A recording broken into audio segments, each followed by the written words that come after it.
এই বিচার তো অবশ্যই হবে। আমার একটা কর্মী মারা গেল, এটা আমার একটা ব্যর্থতা না।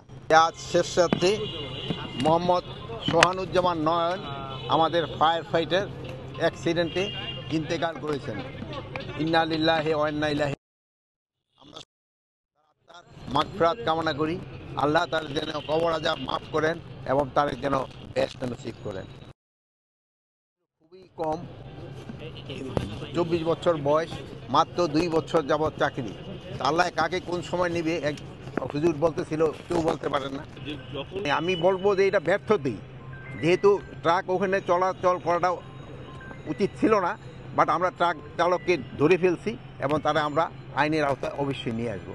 আরেকটা জিনিস হলো যে আগুনের নিবারণের কোনটা কতক্ষণ লাগবে এটা তো আমরা এইভাবে বলতে পারবো না, আগুনের উপরে নির্ভর করে এবং এই যে ফায়ার ফাইটার যে গাড়িগুলি যাওয়া এগুলির উপর